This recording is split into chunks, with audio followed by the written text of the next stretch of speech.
All right, let's call this meeting to order. This meeting is a meeting of the Board of Education in public for the purpose of conducting the school district's business and is not to be considered a public community meeting. FLSD Policy 0165.1. Please stand for the pledge.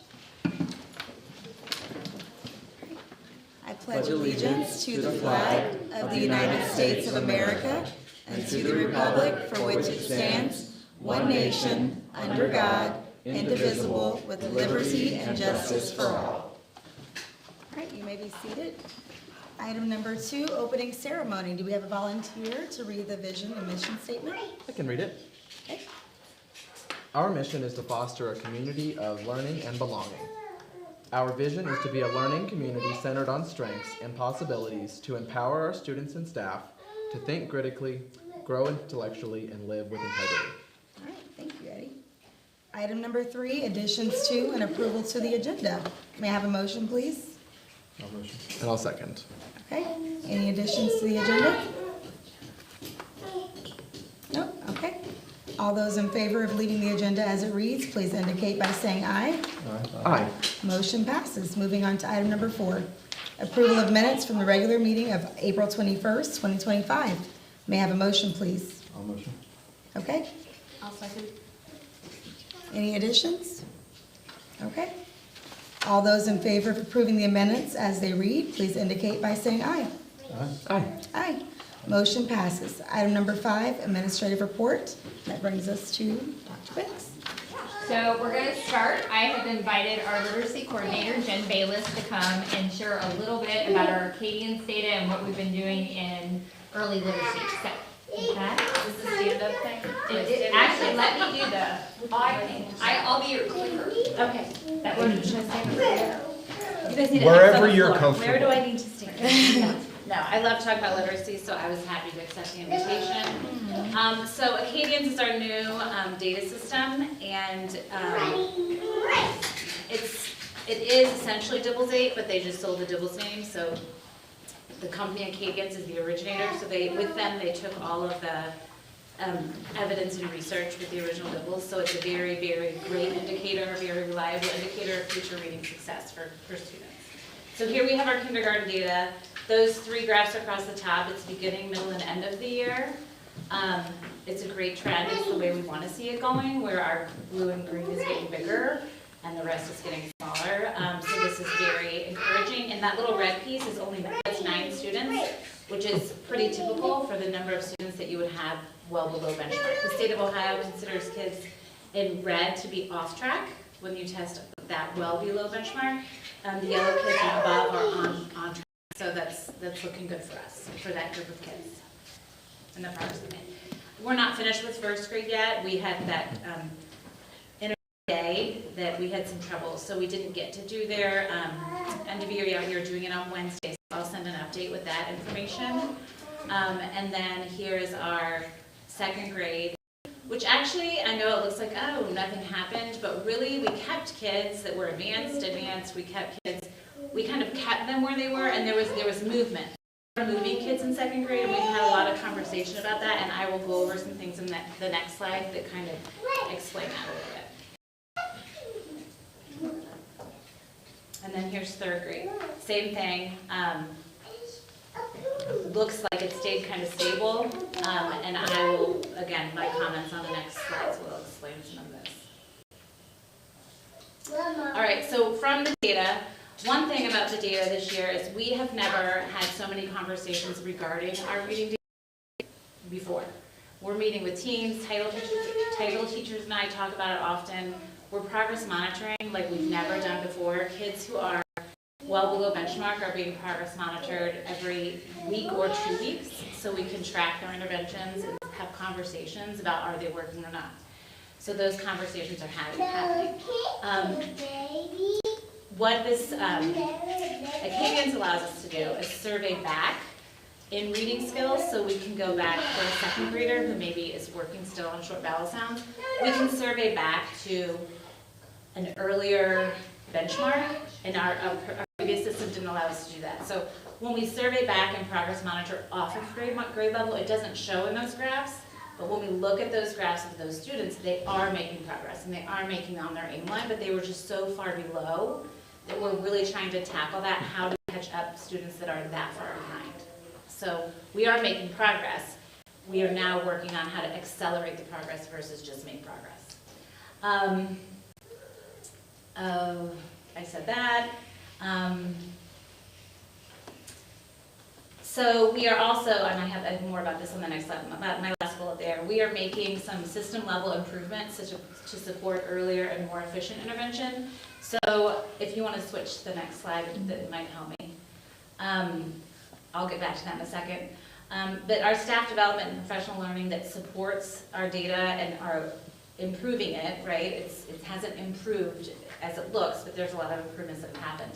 All the staff are required to take the science and reading course from the state of Ohio. 66% of our staff have already completed the course. That's K through 12, so that's a good thing.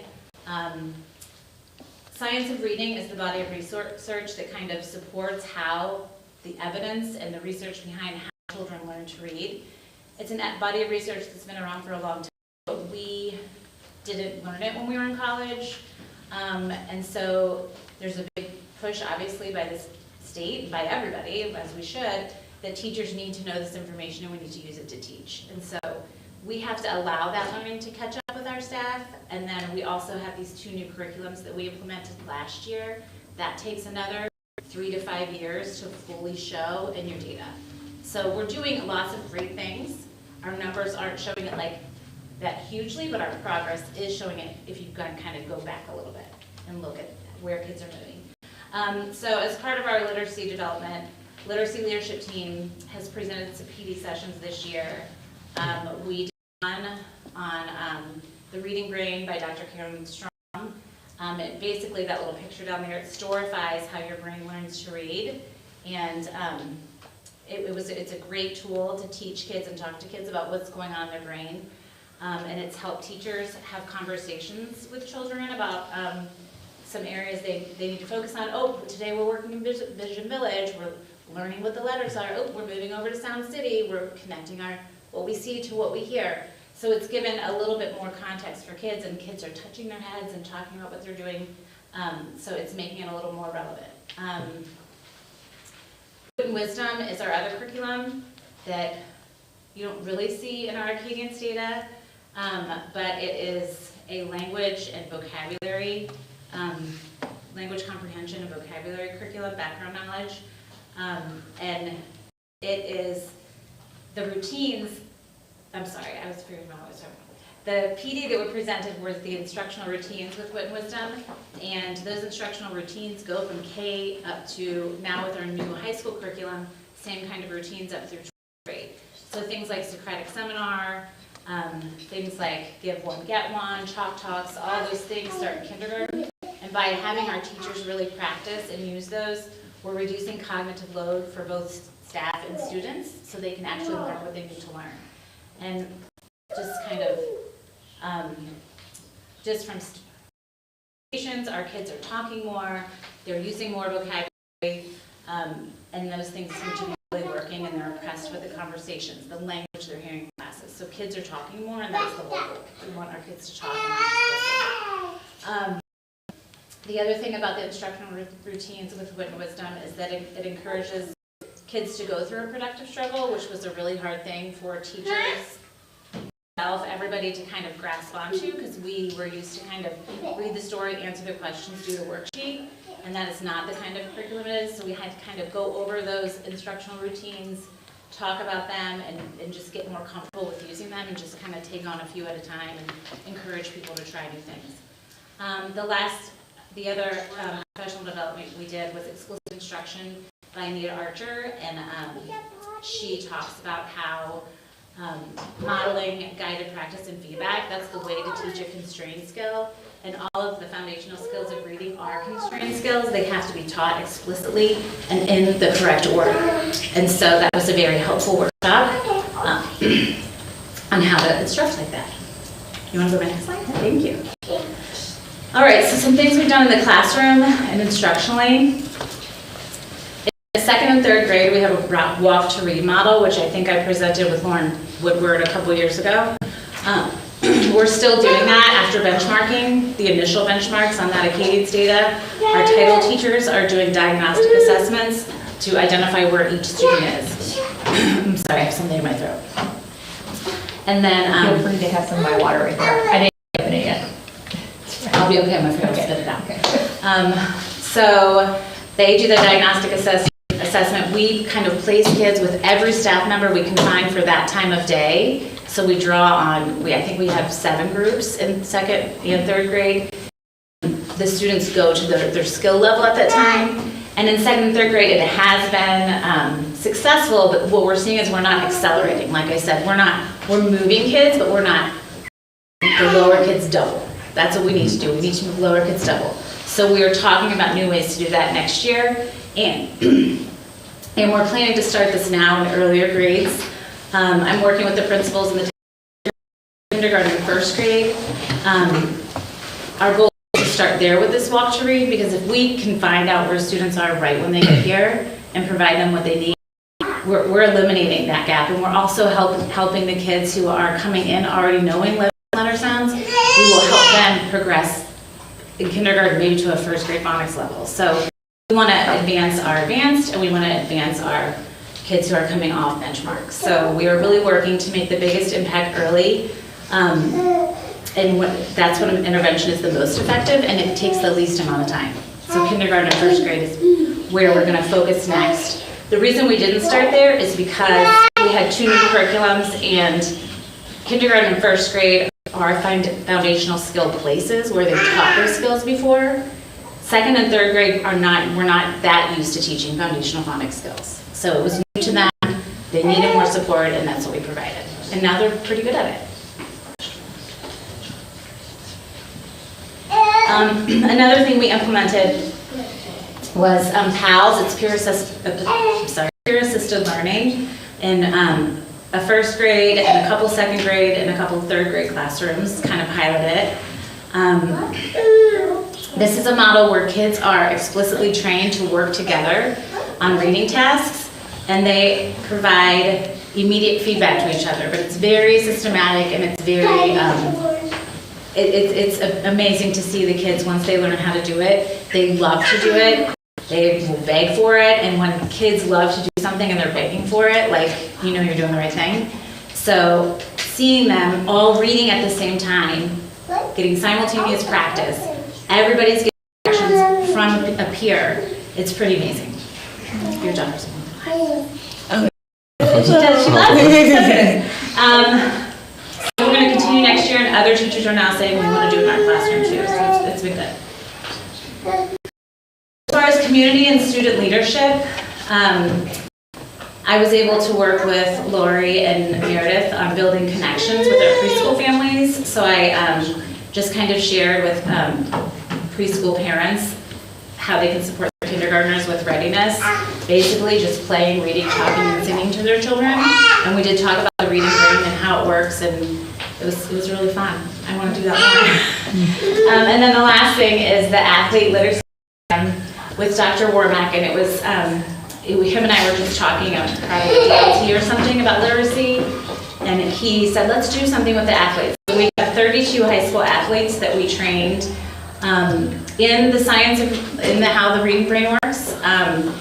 We taught them a reading fluency intervention using decodable text, so they were giving immediate feedback, but kind of like in a very systematic way. Like we were very like, you have to do it this way. You can't just read with them, you have to do it a certain way. And then we were able to move those students from working with decodable text to working with grade level text and doing retells so that they could also work on building their comprehension. So basically, Monday, Tuesday, Wednesday, Thursday, we had 4 to 5 high school athletes would come over at 2 o'clock, and they would support one-on-one a student, and they were that student's team, their coaching team for the student at FE. And these kids were consistently here. We started in October, we just finished 2 weeks ago. They came consistently, they showed up. Our young kids loved seeing them. The older kids felt so good about it. They also understood that they were actually doing something in somebody's brain. Several of them said they want to be when they grow up after doing this, which I thought was really cool. It was really rewarding, and we're going to continue next year and see what else we can do with it. But I will say it was pretty awesome. I think that might be the end.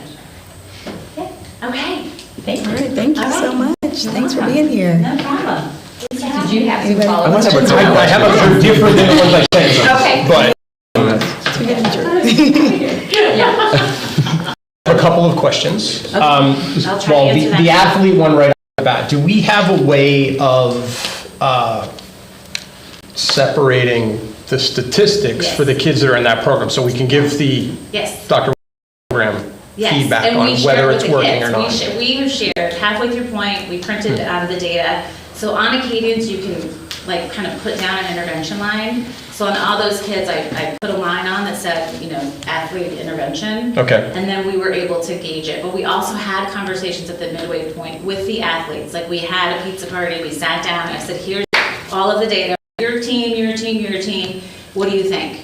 And they were like, wow, that's amazing. And then they were like, oh, he didn't really. So we had conversations about what kind of things we could do and change within that time with those kids. It was really awesome. Okay, and then another question, just, I will assume based on the answer that you gave, that we can determine kids where English isn't their primary language spoken at home, because we know how important reading is at home with kids, or maybe there's parents that have more than one job and Right. don't have the time necessarily to put it. So are we trying different things with students in those situations? Yes, some of those students were part of the program. Okay. When we talk about extending and expanding it, we talk about that. So like the PALS program is great for that. There's a second grade class where we've really noticed pairing up a non-primary English speaker with a native English speaker. That's been really beneficial, just to have a peer read with somebody and give corrective feedback. That's been really helpful too. Everything we do, we can track on those graphs. And the nice thing about Karen and Lori is that they do a great job of tracking the interventions that they're providing, how much they're doing it, how many times a week. I mean, I asked them, I was like, I just need to see, and it was like 2 seconds. They had graphs and charts and everything. So they are meticulously keeping track of what they do. Like, we do not know how lucky we are. They're amazing.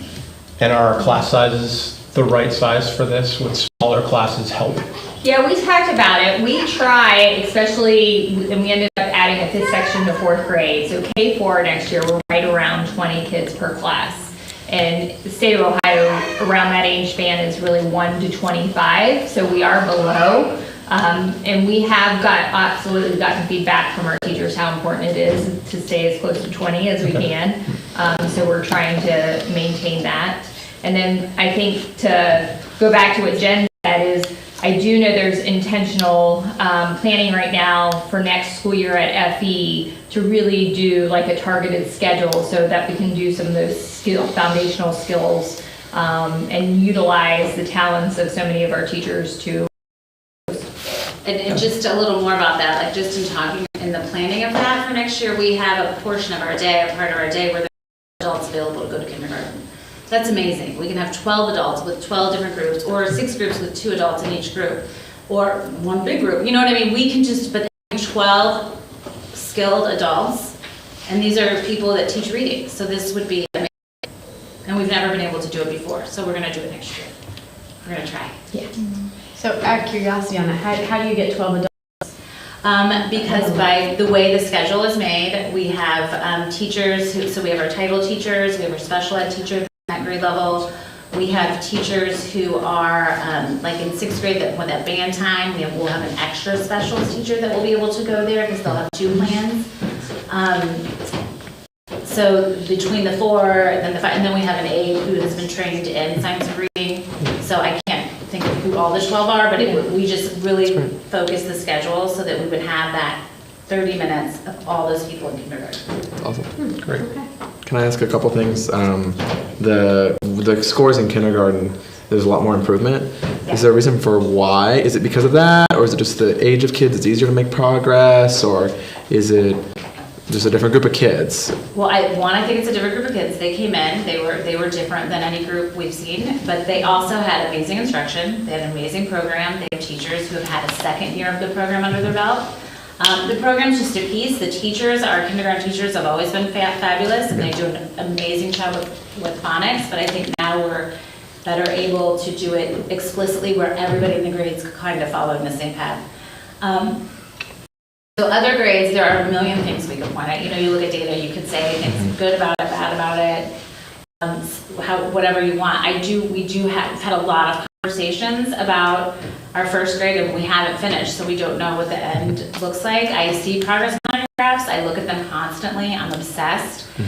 The progress is good, especially when we kind of survey back to where the kids are. I don't know how it's going to come out on that graph at the end of the year. I thought second grade was going to look different. I really was walking around here shaking my tail feather, and it came out looking like it did at the beginning of the year. But the feeling and the way the kids are reading and the way the teachers feel is definitely different than we felt before. So I will stand by that for sure. This might be a question for Dr. Banks, but what's our percentage, like English language learner students? Like, is it greater or in the elementary than it is in the high school? Or is it about the same across the board? I don't know breakdown by building, but we're right around 5 to 6%. Okay. And then our students with disabilities is right at 19% for the district. That's helpful to know. Okay. And then I think one of the other things we're truly seeing is kind of a root cause that keeps showing up that we haven't been able to make a dent in is our chronic absenteeism. We need our kids here, and so that is really not only contributing to the development of literacy and numeracy skills, it also impacts classroom culture, discipline, and a lot of other things. So we're working on that because we think if we can address that differently than what we have, we might see other areas improve. So, yeah. And I just want to say, when I just said I was shaking my tail feather, for the team, not for me. I didn't do it, they did it. But I was proud of them, so I was walking around doing that. I wanted to make sure, because I'm sure somebody will think I thought I did it. I didn't do it. I have a couple more quick if I could. Yeah. Are we still getting over any lingering effects of it? I mean, these groups here are kind of out of that, right? By the time you get to second, third grade, they're not as much affected. Or I think it's another thing that you can look at you can slice that pie so many ways. I think that technology and kids having devices, maybe they weren't affected by COVID, but they were affected by being born with a device in their hand. I appreciate it. Thank you for the work that you're doing. It's very encouraging. No problem. Thanks for having us. Yes. The 66 for teachers who have completed the training, what obstacles are in the way to getting to 100? Is there any support we can do? Well, yeah, the state does provide a stipend, so that's enticing. I'm sending reminders. I'm going to send some last emails out. The deadline for the state is at the end of June, so I'm hoping to see more people, like when we get off for summer, and they'll finish it out. Yeah. That's great. Can that slide be emailed to us? yeah, absolutely. Thank you. All right. Thanks. Thank you. Thank you, So Jen. much, Ms. Bayless.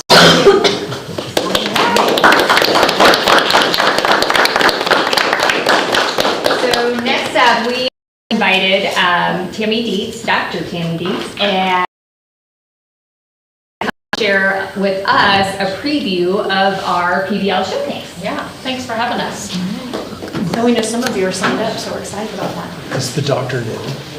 Pardon me? Is the doctor new? Yes, Congratulations. appreciate it. Oh, yeah. I bet you was finishing up. So we wanted to first give you, and you guys read the mission and vision, an overview of what PBL is. Because a lot of people hear project-based and they think it's just a project. And most projects that are dessert projects, not compared to project-based learning. Let me explain that a little bit. A lot of times teachers will teach something, and that in order to review the content at the end after teaching, they'll have them do a little project that's more of review or summarizing their content.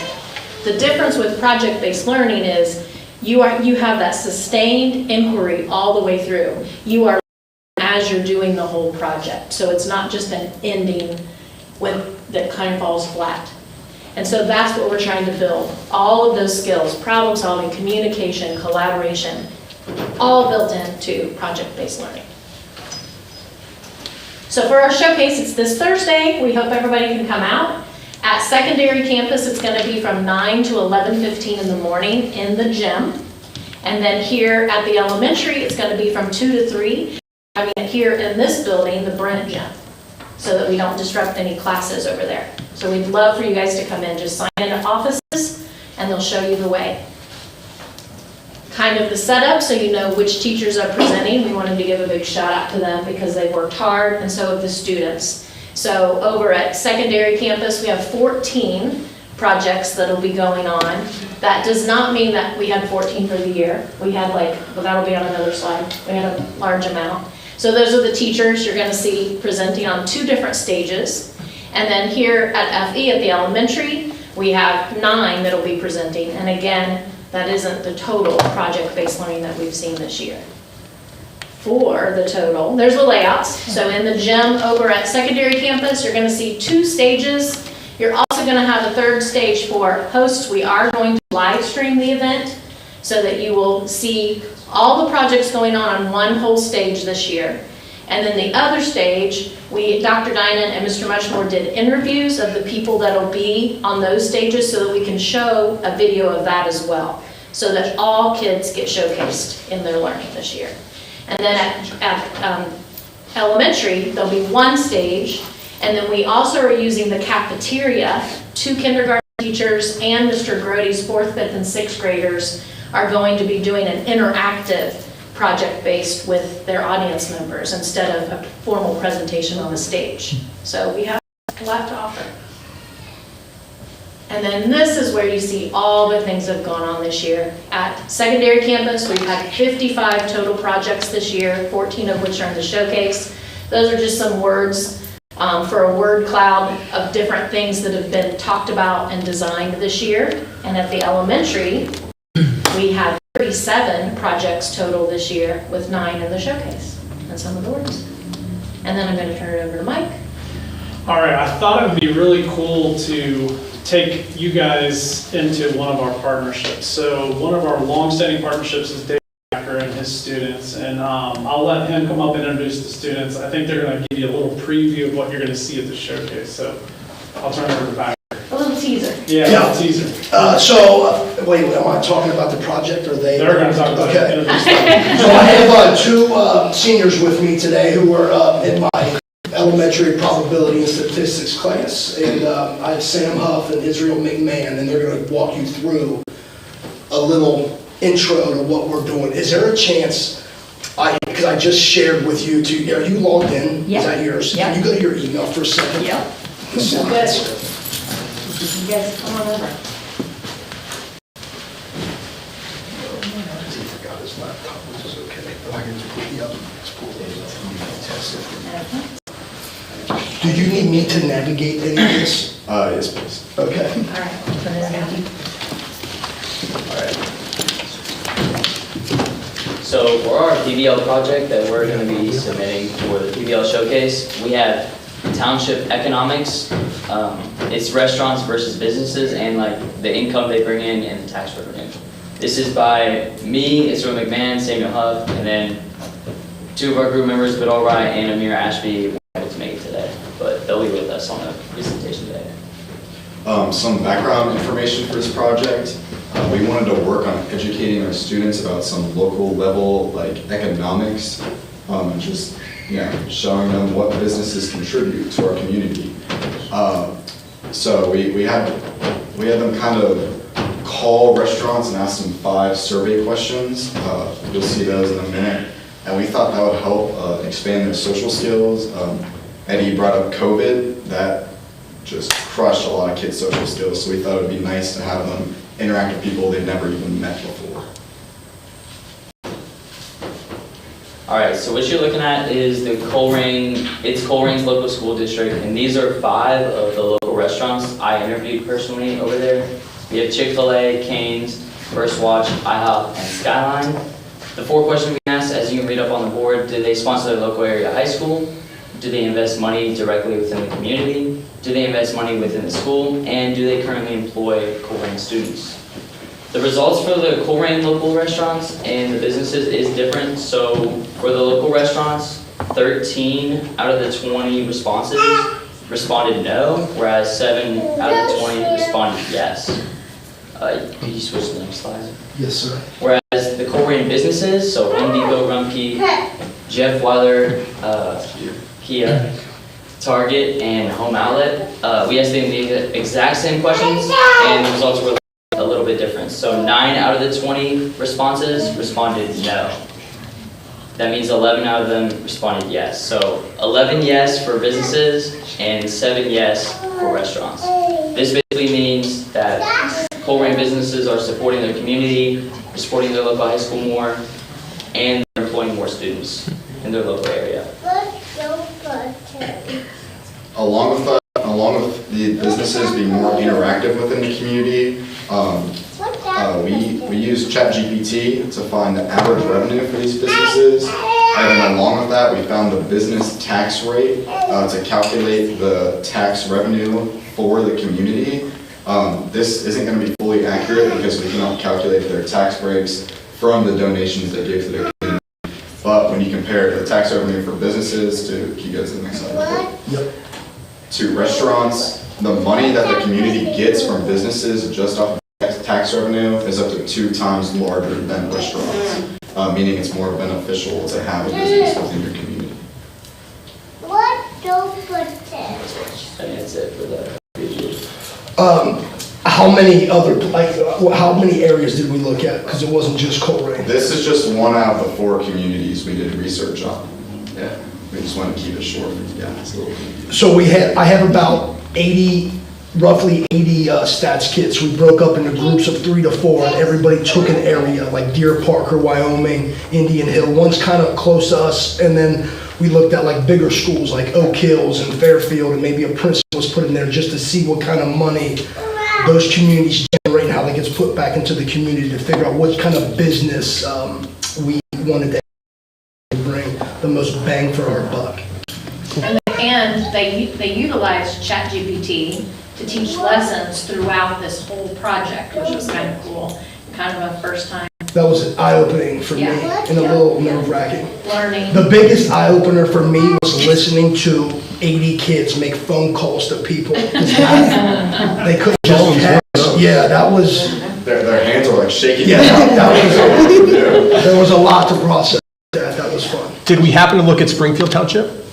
I did not go that large. I wanted to keep it more specific. Okay. So like Wyoming, Colerain, Hill, and Deer. It's just an interesting thing. Springfield Township's only about 20% business tax revenue for the entire township, right? So 50% of it's residential, right? So that's why the tax burden is on the residents here in Springfield Township and Finneytown, is because we don't have a lot of businesses. And then we have all kinds of nonprofits, our largest employers, St. right? Like that kind of thing. So it's just interesting because Colerain has a lot more businesses, and so that would be actually multiplied compared to us. But there's so much burden on the residents in Springfield Township because it's mostly residential. Like Anderson's like 50-50, right? It's a similar sized township to us, but they're like 50% business revenue, where we're only in the low 20s. That's what was interesting in researching this as well. Like, along with North College Hill and Mount Healthy, they do not have a lot of businesses at all. It's just ridiculously low. I don't even think I can find like 20. Right, and that's why the burden is put on with property taxes when you hear about that, right? So This is great. So this, a lot more, will be available at the showcase on Thursdays. And we thank you too. Yep. Good job, guys.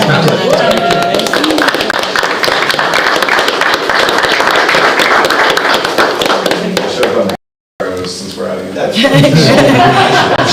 what the revenue was. Okay, we have one more update within my grant.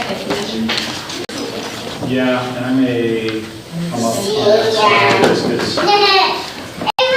but Chick-fil-A, I'm not gonna be able to navigate back and forth. Okay. I'm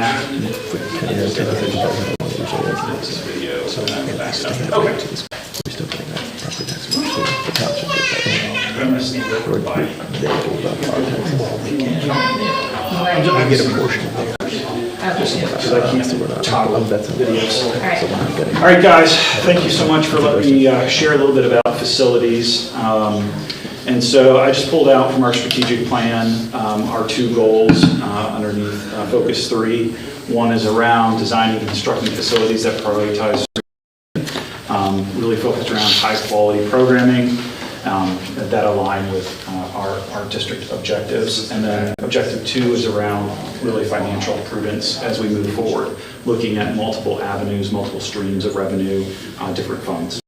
And so I'm just going to share a little bit about a couple different things that have been going on. So first off, here is the kind of a rendering of what secondary campus may look like at the end of the next 3 or 4 years. And so there is some make-believe on here, so kind of have to kind of go with us on this. So we have a lot of different things. Starting this summer is our new secondary campus building, new 7 through 12 building. This is a project that's co-funded with. So when we passed the bond issue multiple years ago, we collected 40% of the state. This is the state, 60%. We are having to put in some additional local dollars just due to the inflation that's surrounding construction, as well as we will likely have some additional costs due to kind of tariffs and ongoing governmental things. You can see on here, we do have some other stages further on, and so I just want to call those out just so people are aware.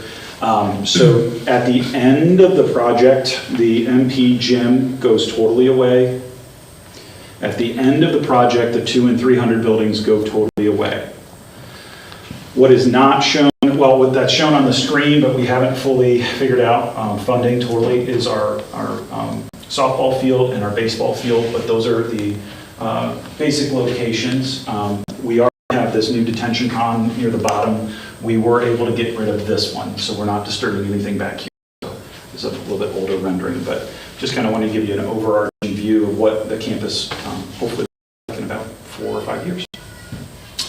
So this is an up rendering of the and so this shows a couple different things that I want to kind of call out. So we really tried to make sure that this building had some character, but also kind of fit into the secondary campus look. So the secondary campus has lots of red brick. We are maintaining the existing main gym, as well as the PAC and 100 building. And so it was very important to try and match some of those aesthetics. So we're pulling in some red brick, and then we do have some kind of, currently showing some kind of accented darker brick below the windows and the lintels. So we're kind of still working through all of that, but that's some of the look at the front. Still have that front circle drop off. This is on the PAC side, looking at the side. So if you were standing outside of the PAC looking at the new building, this would be the side of the building. So there's actually a walkway right here, and you can come in the side of the building, and then this is looking back towards the back side of the building, and eventually you would look down here, and hopefully in the spring of 27 and into 28, you'll be looking down onto our new baseball field. And this last view is from the back side. This would be basically from the baseball field area. We're going to have a small driveway that comes behind the building. This is actually showing you the band access into the band room right there. Lots of windows in that space. This is the entrance into the commons, so really cool there. On the front side we have Finneytown, and on the back side we have Wildcats. And yeah, so what's really happening? So we got a lot going on. So these are just some early things, just so you guys kind of have kind of a basic understanding of where we are. We actually started abatement today in the MP admin area. We're going to be working hard on the tunnel section, which is underneath the 300 building, is where all of our utilities run. So there is a magical tunnel underneath that building. So we're having to go in and chop off where we're going to be cutting that building off. And so creating some space there. We're going to be shutting down the senior lounge, water, and then we will, once students are out and staff are out, we will start abatement of the rest of the 300 building that we need to make space for our new building. Right around June 9th, and it may end up being actually a few days before that, we're going to be putting up fencing, and I'm going to show you a picture of where that's going to be, just so people kind of know, because secondary campus is going to be pretty much shut down all summer. And so really that's the biggest thing this summer is pretty much shut down. We are going to make some exceptions, try and keep band and athletics going without too many interruptions, but we intend there's so much work connected with all 5 of our utilities, from sewage to gas to electric and water and storm. It's a mess. It's going to be very, very busy, and we have a tight timeline to try and get that done in 8 weeks. So they're going to be working very hard. So here is kind of a top-down picture of campus. So just to kind of orient you, here's our Fontainebleau main entrance, and this is coming off of Hempstead. So all of the pink is our construction fence, and so that goes up roughly around June 5th, 6th, somewhere in that area. And this section will be cordoned off pretty much for the next 2 years, until we get to January of 27. So hopefully we can take it down actually a little before then, but it will be up for quite a while. It is going to dramatically affect our day-to-day in terms of how kids enter. And so we are creating a new entrance in our 300 building. We already have a side entrance there. This winter I added a camera and an intercom system right there. And then this summer we'll be cutting a hole into the wall there, and we'll be making a new attendance office. And so that will become our new parent drop-off location. So basically, majority of our parking is gone up front. So we'll have mostly like maintenance and transportation and lunch ladies and a handful of 100 building employees up front. And then pretty much all of the rest of our employees and students will be in the back lots. And then parent drop-off will actually come up into our old tennis court parking lot. They'll loop around and then back out. Buses are going to be dropped off and picked up outside the 100 building. We will be pretty limited on being able to host PAC events for the next year or so. We have very limited parking over here, and so we're going to be spilling out, I'm sure, into the community. When we are hosting our events, we will be able to utilize our parking lots and have people come through the buildings, but a lot of outside events we will not be hosting for the next year or so. Let me see, what else do I want to say about this? There will be access into the gym, and so this looks pretty tight in here, but there will be access, and so when we get into basketball season this coming year, we'll be utilizing the tennis court lower parking lot, and people will be able to walk past the construction area and safely into the gym. So that will still be available to them. We do, and this is the big one for the community, there will no longer be a cut through coming around our campus, which is going to be actually glorious. So this gate right here I'm going to shut, but just with everything going on, there's not enough room for cars to come through here. And then when we get to basketball season, we'll create some probably handicap parking along the building just so people have access there. So lots and lots of logistics, lots of craziness. Yeah, so let's go to the next one. So other things, so we're using a little bit of permanent improvement money this summer. Our track is rock hard. So the tracks are made out of a rubber material that's set on top of asphalt. That rubber material only stays soft and pliable for so many years. Ours is over 20 years old. It is done. And it is crumbling and it is rock hard. So we are replacing that this summer. This work actually begins the first week of June, even before kids are totally gone. So that off on that Monday, was it June 2nd? And so that will be a summer project. So there's about a week of asphalt work, and then the asphalt has to sit for a month. They come back and they put down a new rubber surface that sits for about a week or so, then we stripe it. So hopefully by the end of July, beginning of August, we should be totally done. So it'll be really nice. We do have a little bit of warranty going on this summer. So we had a poured floor material used at the elementary. During COVID, they couldn't get the normal product. It's a 2-part product, and one of the parts they could not get, and so they sourced it from a different company, and that has outgassed, created all these little they look like carbonation bubbles all the way across the floor. So I've been working on that for a couple of years, so finally we got the manufacturer to come back in, so it wasn't the installer, but the manufacturer is covering it at no cost to us. So pretty awesome. And then all sorts of things. So I did want to share a little bit. We've done 2 different ESSER projects. We put the roof on the main gym 2 years ago, 2.5 years ago now. And this winter and fall, we renovated the HVAC. So we do now have an air-conditioned space, which will be beautiful as we hit summer months. So between the roof is a fantastic investment in terms of the envelope. And so just showing how we're using different funds available. And this was all paid for out of ESSER. And so Dave and I are still working with, he shared briefly with the board last month about some of the mess we're having, think about reimbursement from the federal government. So we're still working on that. So hopefully that will happen. So, and then another avenue is our partnership with Finneytown Alumni Network. And so as we were looking at the summer, we knew we had to shut down secondary campus with all the utility work. And so we had an opportunity while things were shut down to do some work. And so talking with the alumni, got fired up about doing some. So we are going to be painting the entire room. So we're painting the walls and the ceiling.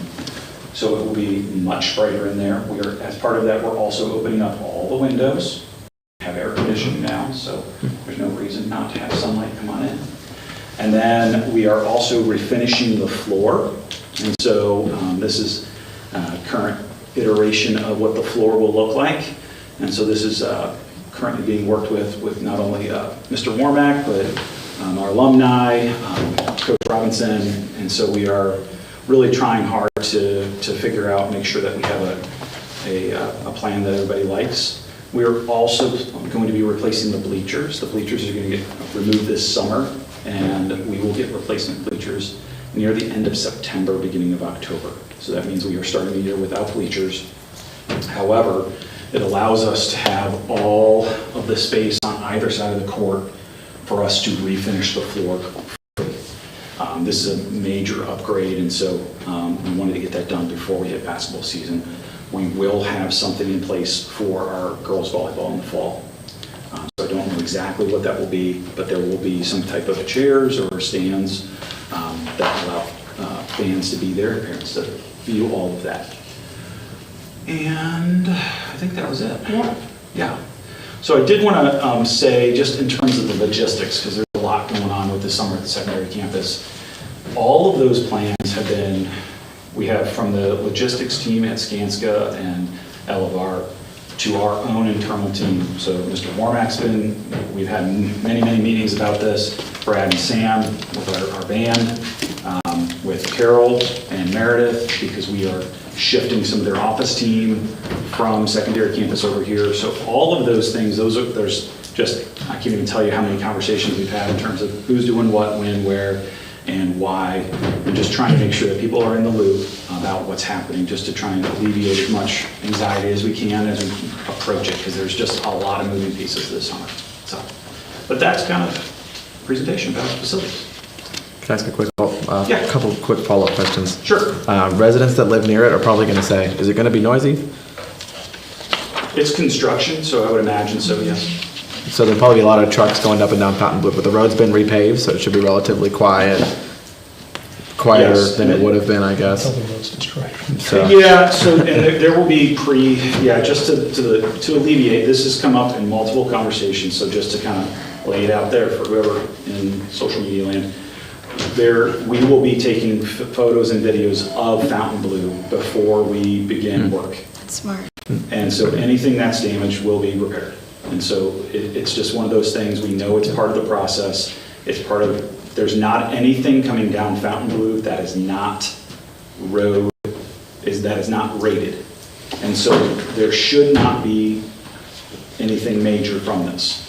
But that is something Skanska is doing. They are going through that. The same thing with neighbors in terms of, water runoff and things like that. We want to be very clear about what's going on right now, so that as we're going through the process, we can identify any issues.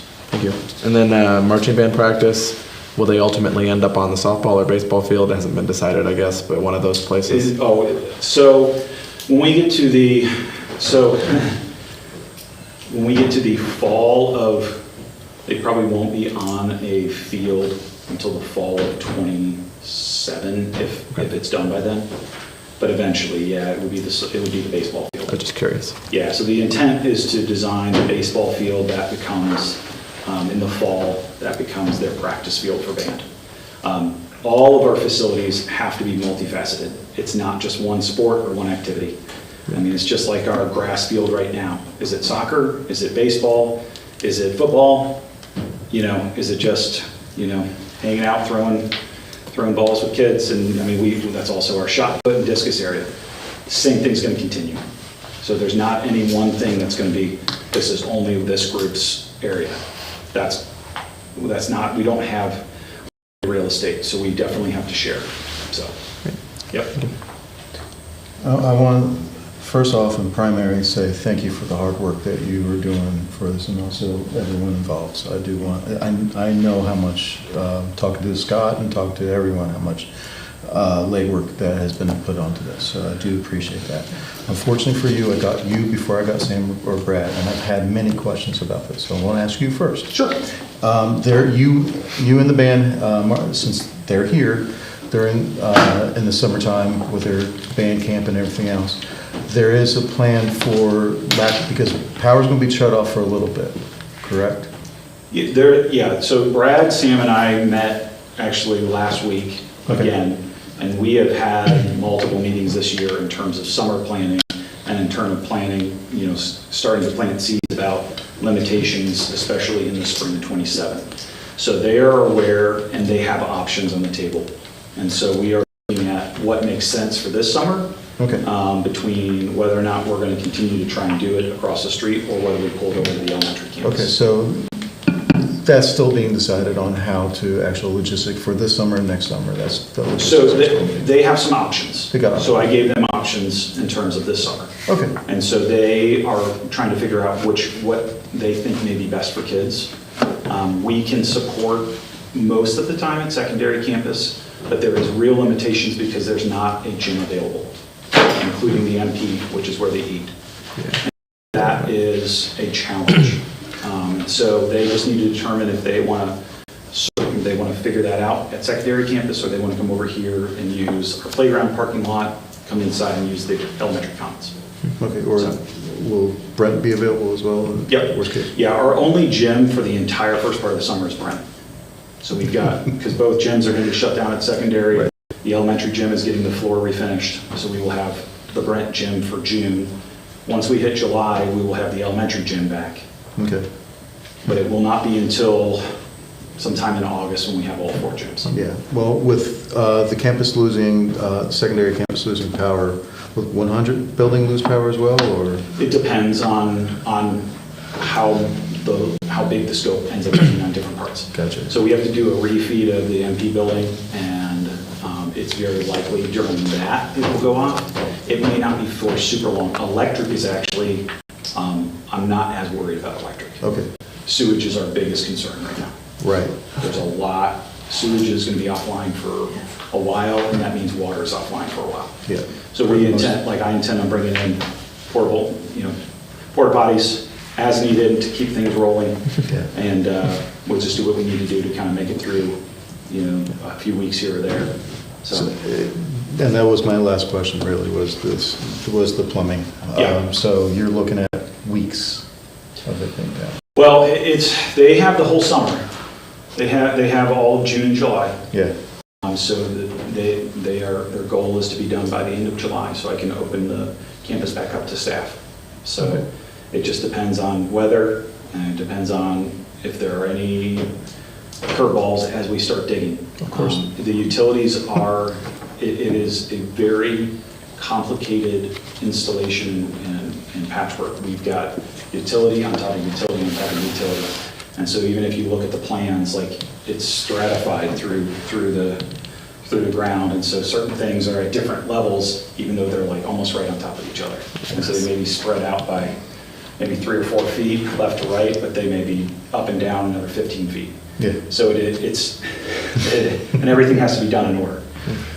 So it is, they have a task ahead of them, which is great that we have a good CM. So we're excited to get started. That's why they wanted to come this week. I was like, yep, come on in, let's go, let's get rolling. The faster they start, the faster we can come back in. Yeah, it'll be great. Once we have kids off campus and staff off campus, they'll be able to kind of go right at the building and get stuff knocked down and really get into the utility work. Okay. Well, again, thank you again for all the work. You're very Thank you guys so much. Thank you. Yeah, it's a lot of work. Wonderful presentation. Thank you I guys. just wanted to give two quick things. I'll be quick, I promise. In June, I just want to let the board know that I will be bringing our spring Ohio State test scores to share with the board. Also our discipline data from the end of the year, second semester, and then the results of our staff survey. So that will be shared with the board at the June board meeting. And then I also just wanted to give the opportunity to see if the board had any questions. The liability that information I sent regarding our live streaming and public address. Essentially, we can't turn off the cameras at any once they're on for a live stream, so even for public address. So we're live. So for that period. So, and obviously there's some risk just because we're sharing in that broadcast of whatever is shared by others. So the only control we have is within to the people who are making public address. And then it's up to the board in terms of how that's covered. So I just wanted to give that update and see if anyone had any questions about that. We don't have the ability to put on a delay like they do on TV or anything like that, so whatever it is, so it's just an open Yeah. potential liability. Okay. The Senate, sorry, Oh, no. House Bill 96, we did provide testimony with other superintendents from Hamilton County. I also emailed all the members of the Senate Education Committee regarding the current proposed budget bill, which for us would be, well, for almost all school districts, it would be harmful. And so I know they're supposed to vote on their rendition on June 12th. The deadline's June 30th, and so there's still a lot of uncertainty for us as we look forward and try to plan, not only in terms of budget, but also some of the other legislation that they're trying to put within that bill. So just kind of, we're all just kind of waiting to see what else comes out, but I thought I'd give that update too. And now I promise I'm done. Thank you so much for Thank you. that. Appreciate that. Anybody have any other questions or feedback? EDD moment. With the staff surveys, will that be also the exit interviews? I can provide that. Okay. I'll probably share that in a board update unless the board wants it Yeah, otherwise, that's fine. but I can share that. Okay, board update. Okay. All right, item number 6, public address. Do we have any, Dave? I did not receive it. Okay. All right. Item number 7, review of action steps from last month. 1, start Dr. Banks' superintendent evaluation process, and that was supposed to be done with Seth and I. We are actually going to be meeting on May 28th, so we will have updates with that once we meet. Item number 2, research and discuss a future meeting, the potential legal liabilities associated with live stream public meeting, public comments, over which the district may be limited control. And Dr. Banks just gave that update, so we're good there. Item number 8, board coordination matters. Do we have a volunteer to go first? Mine's quick. Terrified of the budget decisions that the state are going through right now. And I will be at the secondary PTA meeting tomorrow. They didn't have one last month, so because of the after prom. And then I will be there tomorrow night, so I'll be able to report at the next meeting on that. So. I can go next. So all I had was I wanted to have a brief discussion. Really, it's a proposal, and just share that I'm fully supportive of hiring a second resource officer for our campus. I know that it's not something that's required by state law, and from my understanding, most schools don't have a resource officer at all of their campuses. So I understand that what I'm proposing is maybe somewhat radical, but for me, it makes sense. So if I could share a little bit of that, it's really just speaking to the board and Dr. Banks. I work at a school in Northern Kentucky. In the school where I teach, we actually have a resource officer there full-time. I'm very good friends with him. I talk to him during lunch, and I just kind of hear his perspective of school climate. And obviously, he's very supportive of having a resource officer in the building, so that's sort of where I'm coming from. And in Kentucky, it's actually required by state law. It's an unfunded mandate that every school campus so like this would be 2 campuses because we're separated by a road, but that every school campus have a resource officer. And many schools across Kentucky are not in compliance with that law, and it's just not enforced.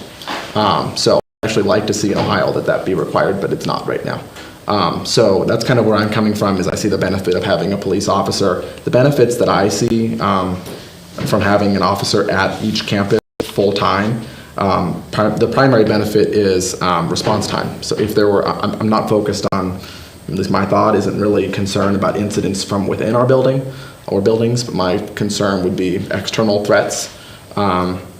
We live in a country where you can go out and get a gun when you turn 18. That's incredibly scary for me as a teacher, and I imagine that's probably scary to other teachers that are in this room. I think about almost every single day what happens if someone would want to harm me or harm my students at school. So for me, that's kind of my perspective, is if there's an officer with a cruiser parked in front of the building, that is a huge deterrent to anybody that would seek to harm anybody, our students or our staff or anyone else that would be in our buildings. And having that there full-time, all the time, when you're driving down Winton Road, you see a cruiser, you're driving down Fountain Blue, and you peek in, you see a cruiser, that's for me a huge deterrent. And my friend that's resource officer also sees that as a deterrent.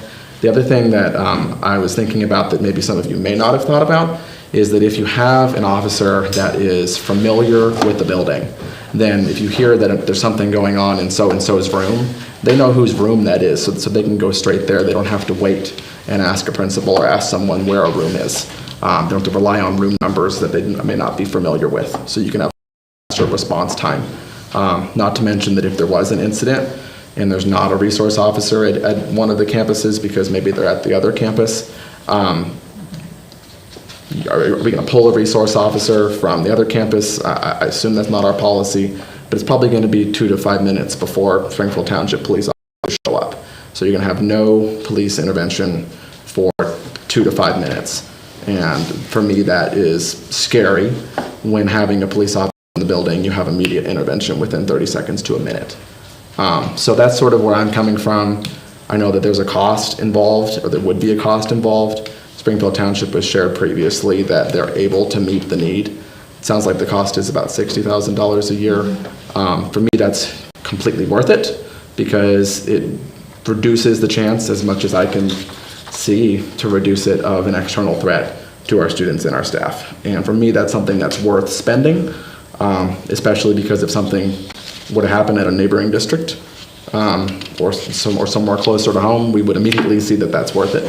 And I don't want it to have to come to the point where the state's mandating it or that something happens nearby. And unfortunately, we may eventually get to that point because that's where things are at in our country. So for me, it comes out of a fear that I see that we could immediately address. And that's why I hire a resource officer. I brought this up 2 years ago during a safety meeting. We had a little different makeup from the board, and things were a little different back then, so I just wanted to bring it up for discussion. If the board members need time to think about it, it's not necessarily urgent. The school year is almost over. We have the summer. We haven't had a resource officer, so don't necessarily have to have a full discussion right now, but I just wanted to kind of open the floor. Those are my thoughts. That's where I stand. I'm firmly supportive of immediately telling Springfield Township we want another officer. And it's not at all because of concern about anything going on in our buildings. It is just my fear as a teacher of any sort of external threat.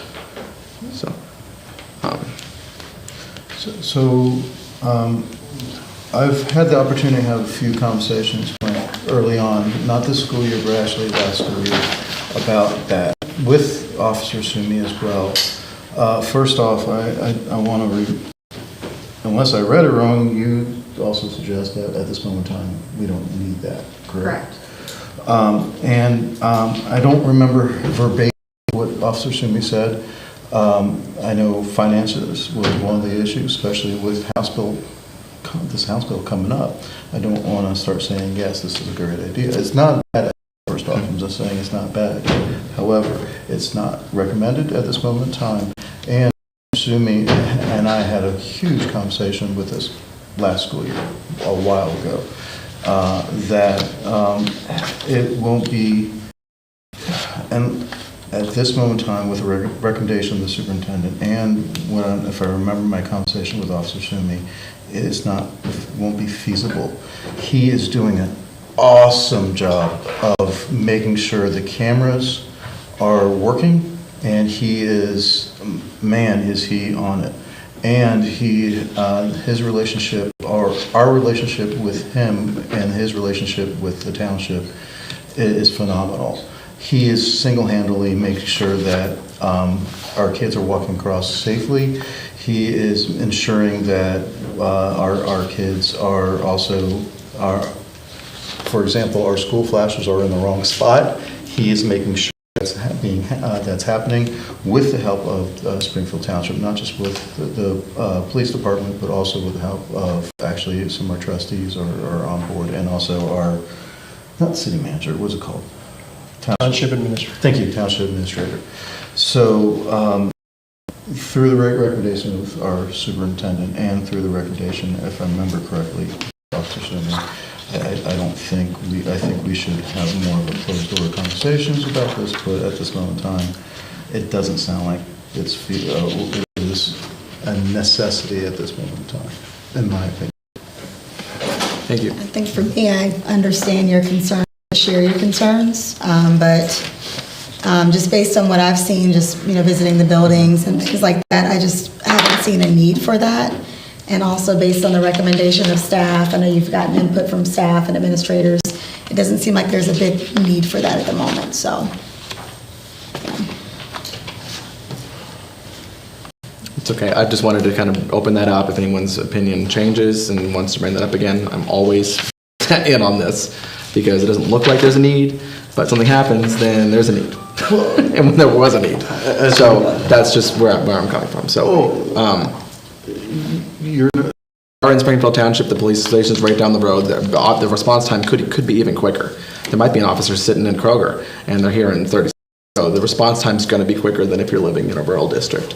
So I do see that we are very safe, and I think we're probably in a better position than most districts, but I still feel the way that I do. The extra insurance is a great, as a neurotic person myself, it's a good idea. I'm not saying no.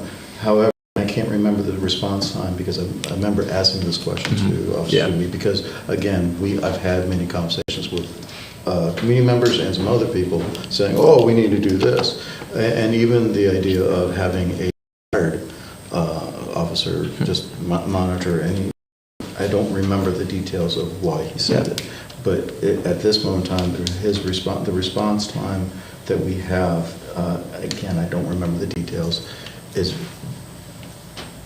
top notch. Yeah, that's my understanding. Yeah, and the training that he does with our staff and the training he does with the township, it is also constantly, and They're doing it at the school. I know we had a conversation with him when we talked with staff. He was thinking about doing a training potentially at this campus or the secondary. Yeah. And then always making sure of helping with talking with Grant and talking with you too, making sure that any going through all of our safety procedures with a fine-tooth comb, even make sure that a door that's not closing on a timely fashion. I mean, they're clocking the closing of the doors. They're clocking that too. And to that, I will say that I talked to Grant briefly before this meeting just to review, because I knew that was a concern.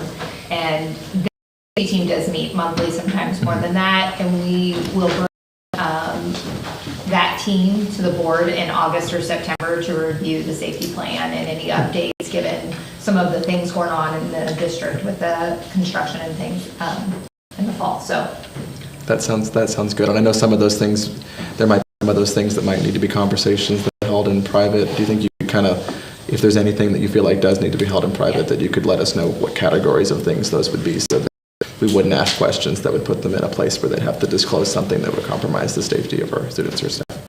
absolutely. Thank you. That sounds good. Anybody else have any discussion? I just had a couple of little updates, but Planet Fitness is offering free memberships to students 14 through 19, which I thought was fantastic to keep our kids in shape. The YMCA is looking for volunteers over the summer, another way to receive community service hours. There's a financial aid on May 22nd at 6:30. There will be a summer camp for young women, 14 through 16, June 3rd through June 27th, and it basically equips the students for career essentials and readiness. There's going to be exams scheduled, and it's going to be early release. Students will have exams on Friday, May 30th through Tuesday, June 3rd. Lunch will not be served. If students would like lunch, you will have to prepare for that in advance. Summer school registrations are available. That's going to be held from June 9th through the 19th. There is no fee to attend for high school students. Don't forget no school on Monday, May 26th, obviously Memorial Day. Senior walk, May 23rd, 9:15. That's the last day for seniors. And June 2nd, we have graduation for seniors. I don't know if there was something in particular you need from the board or what time you'd like for us to be there. I know a half hour before it starts. I Okay. think we start at 7. Okay, so 6:30 for the board, okay? I'll send a follow-up email confirming to everyone. Perfect. Effie, and I guess you'll probably touch on that with music. There's concerts galore this week. Extended care is available for students K through 6 at the YMCA. Registration for that is open. That can be found in the newsletter or the YMCA website. Class lists are available, thanks to the administrators for getting that taken care of early. There's a 6th grade graduation promotion on May 29th. Youth soccer camp is going to be held from June 27th through the 29th. Registration links are available for that. Fall state soccer registration is open and the deadline is June 5th. Also, every Monday through May, there's going to be an open gym for incoming 5th through 8th grade students who are interested in playing basketball, and that's by our new athletic coaches. A couple of notes. I don't know if you guys got a chance to see the Excel sheet that I sent out for the updates that we can keep track of for the board members to come. FYI, Cheryl Ryan retired. I don't know if you guys knew that. She retired, so our new rep is Christy Robbins, which she assisted with a workshop we did in 2013. Board retreat, I believe, on that. So we will hear from him from that. Student achievement nominations were due on May 14th for OSBA, the conference. And you can also nominate programs and art submissions through October 24th. And then the OSBA Capital Conference is November 16th through the 18th. That's all I have. Can I ask about the board retreat? Thank you, by the way, that was very detailed. Do we have an idea of when that will be? Have we had those discussions? Do we need to have those discussions now? I was going through an email. Yeah, he was going. Okay. Yeah. I was going through email for some dates in July. Okay. And also was going to, I have a laundry list of topics that we can talk about, especially since at this time next year, Yeah. it could be just the two of us. I feel bad for you. But at the end of the day, the board will be changing irregardless. So it is, there will be topics that to help make sure that this is moving forward and helping this young lady and the young lady sitting in the back too. So those were the topics I would like to talk about, and then obviously bounce some ideas off of you, and then I was surprised that's the stuff we were going to talk about on the 20th. But I will send an email out to the board for dates and some topic questions. Awesome. Okay. So get ready for that. With that, the other, my little news around the district is, first off, I want to say congrats to all the seniors that won scholarships and grants at the awards night. It was beautiful fun, and everyone that involved it organized that and donated and created scholarships and everything else. It always gets me excited, because that's what makes things great, that our alumni, most of our alumni and our educators keep coming back and help our students in every different way that they can. And again, thank you for the staff that put all that together. So that was one of the fun events that I enjoyed going to.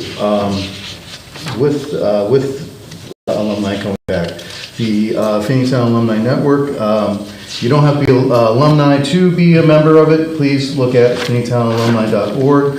as Grant mentioned as well, through donations of the Legacy Project, the alumni was able to have funds enough to resurface the gym. There's more projects and that's needed for the gym. There's more projects needed for our beloved PAC that the Legacy Project will start going on. So if you become a member, again, finneytownalumni.org, you can see what we're doing. You can possibly help donate as well, and just help as we as the alumni help Finneytown move forward as best as we can. Also, with thank yous, those who donated and bought mattresses and bought better braids and had their car washed this past weekend, the FMPA want to thank everyone that participated in all those fundraisers. Some of them hit their goals, some was a little bit over the goals, but it does help our orchestra and our band and also our elementary chorus. It helps them move forward to do the fun events and exciting things that the band and orchestra and the chorus does. One more shout out I have is to Finneytown Crusaders. The Finneytown Crusaders are our youth football team. They're in their second year. They have a cheerleading program that meets here at 5:30 on Wednesdays. And they also, at this moment in time, doing conditioning at the old Cottonwood campus. And they do that on Sundays at 3 o'clock. So if you have a kid that is interested in football or cheerleading, please head over to one of those areas at time, or go to crusaders-football.com and get your kid involved, because the more we have our youth going to football, the more our kids are involved, the better our Finneytown is. And in short, I think that was all I have.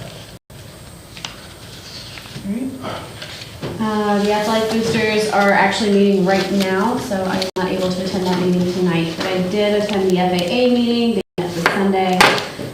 Spring soccer is still going to have a few more games, but they've had a very rainy season, so a lot of canceled practices and a lot of rescheduled games, unfortunately. With that, fall soccer is about to open registration, so look for that coming soon. They're just winding down the year. I was able to attend the orchestra concert on May 14th. It was a wonderful show. As far as our elementary and middle school, the 7th graders just really stick out as unbelievable players. It truly sounds wonderful from them. All the grades sound wonderful, but 7th grade particularly stuck out to me. I was able to attend the car wash this weekend. It was a lot of fun. The kids seemed to be enjoying themselves. The adults seemed to be doing more work than they expected. But it was nice to have a nice clean car afterwards and know that my money was going back to a great organization. And then coming up this week, I think most of it has already been discussed, but we have band concert on the 21st, athletic and military signing on the 21st. The 22nd is another big day with the project-based learning and senior dinner. And then June 2nd is graduation. I have written down to be there at 6:30. Also on the 22nd is our top 10 ceremony, and that's at secondary at, I believe, 1 o'clock. And I also forgot the 20th, that's it, it's actually tomorrow. I'm on top of it. The Motown and Finneytown being presented by the Finneytown Elementary. So we can't forget about that. And Lizzie, thank you for reminding me that. Yeah. Forgot my own kids' event. Could I add one other The thing? band concert on Wednesday, right? Yeah, 21st. And on the 23rd, there's a book signing for the book about the history of Finneytown, and that's at Arts Connect. It's from 6 to 8:30. So I know there's some people in this room that contributed to that. I plan to be there at least briefly, but all the proceeds go toward projects here on campus. So thank you. All right. Were you done with yours? Okay. All right, moving on to item number 9, financial matters. May I have a motion, please? So moved. I'll second. Okay, and that brings us to Dave. Okay. Just start off by mentioning that we do need to have a records commission meeting before the end of June. Have composed by the superintendent, president, and treasurer. So I will be sending out an invite for that. Also, was on the finance committee, Ms. Lee and Mr. Plout. We will be also scheduling a meeting soon. So we can look forward to that as well. Also, I'll mention that as far as the ESSER grant, we submit a application for extension and funding. Fortunately, we had support from Ohio Senate Representatives Catherine Ingram and Bill Blessing, who joined in to help encourage them to say yes. So, haven't heard anything back yet. Okay, first item, monthly financial report.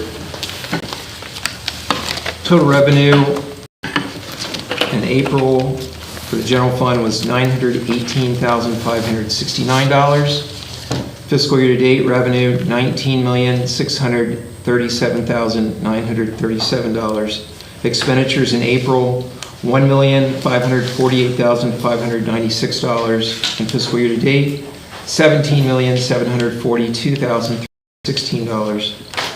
Cash balance in the general fund at the end of April, $15,883,884. Item B, depository investment balances as of April 30th, 2025.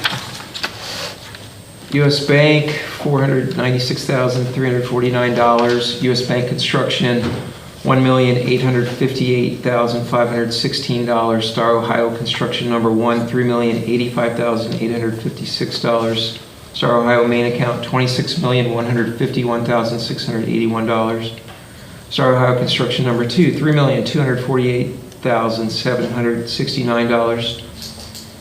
Star Ohio local share, $150,083, and Star Ohio state share, $3,623,848. Item C are interest earned on depository investment accounts for April.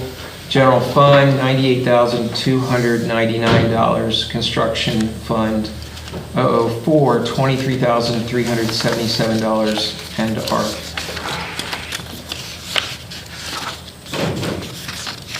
Classroom facilities, construction fund, $14,074. Item D is the monthly bond project spending and commitment report.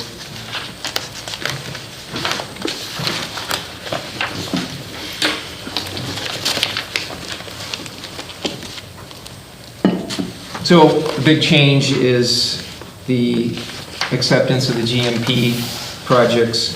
And so we do have purchase orders and commitments at this point now of $31.8 million. So those are reflected on here. Spending to date on both projects, both the elementary and the secondary campus, are $25,943,275.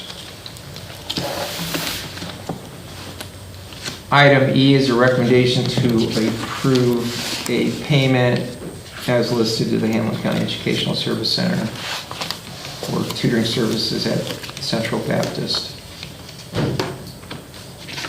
That would be the end of 9.1. Any questions? Okay. May I have a roll call vote, please? Mr. Plow? Yes. Mr. Ray? Yes. Mr. Reed? Yes. Ms. McMullen? Yes. Ms. Lee? Yes. Motion passes. Moving on to item 9.2, approval of resolutions. May I have a motion, please? Second. I'll second. You can Okay. All right, Dave, if you could walk us through this as well. Okay, this is an annual resolution we accept each year at this time. It accepts the amounts and rates as determined by the Budget Commission and authorizes the collection of taxes. What I can tell you is that our full millage has been approved, and so it's what we want to see.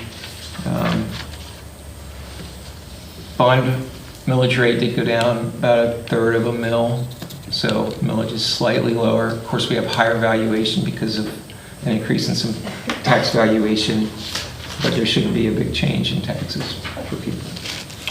What reasons could the full millage have not been approved for? It doesn't happen very often, but it can if the Budget Commission were to see money being collected with no apparent use, not being spent, if the balances get too high, they might step in and reduce some millage. It has happened before. But we're not doing that, so. No. Any other questions? Am I looking at it right too, that we've been, on average, about 4.5 years difference between each, let me put it that way. We haven't had a operating levy in about 15 years. correct? Yes, that's correct. The last levy that we asked was about 6 years ago, correct? It was a bond Bond, issue. but it was still, Yes. yeah, it was a bond. But we've, in our history, we've averaged, if I'm doing my math right, every 4.5 years, we've been asking for a levy. And we haven't had one in about 15 years. The That's- operational. Fairly accurate. Okay. Why is that? Why is that? We've been fiscally responsible. We are, I just wanted to hear it from Dave. Sorry. No, well, I would say that the superintendent and I, and going back to previous superintendents for a while now, have really tried very hard to live within our means, and that has been working for us. And so that's our modus operandi, and we'll continue that as long as we can. Thank you. All right, may I have a roll call vote, please? Mr. Ray? Yes. Mr. Reed? Yes. Ms. McMullen? Yes. Ms. Lee? Yes. Mr. Clout? Yes. Motion passes. Moving on to item number 10, superintendent's recommendations. May I have a motion, please? I'll motion. Second. What is this, Laurie? All right, this reflects the spring season, a lot of personnel. Item A is acknowledgement of resignation. Item B is approval of administrative contract revisions. Item C is approval of 1-year limited certified. Those are our new hires. Item D is approval of contract 1-year limited certified of our existing staff. Item E is approval of contracts for our retire rehire. Item F is approval of contracts for classified retire rehire. Item G is approval of athletic supplementals. Dave? Yes. Vincent Pass, his amount should be $1,800 if we can make that Okay. adjustment. 1,008. 1,800. Oh, 1,800, got it. Thank you. Item H is approval of pay rates for exempt employees. Item I is approval of payment for classified staff members who are teaching summer school. Item J, approval of payment for certified staff members teaching summer school. Item K is approval of the graduation class of 2025. Item L is approval of our annual agreement with Hamilton County ESC. Those are our purchase services that we get through the county. This year it is a little different. It also includes our preschool services in that amount. Usually those are separated out, but they did them all in contract. Item M is approval for the third time of the most up-to-date based on legal guidance of the resolution for the updated special education model policy. I think this is it. But that is rescinding the one that you approved last month and adopting this one. Item N is approval of the resolution for the Southwestern Ohio Educational Purchasing Council. A lot of resolutions. Item O is approval of the SOEPC to advertise and receive school bus bids on behalf of the district. Grant had shared the last time we're looking for bids and purchasing buses, and that's what that's for. Item P, approval for resolution of our interagency agreement. We work with a lot of different agencies for transition for from birth to 3 services to preschool, and then from preschool to school age. And so that's just our agreement for that to work with those agencies.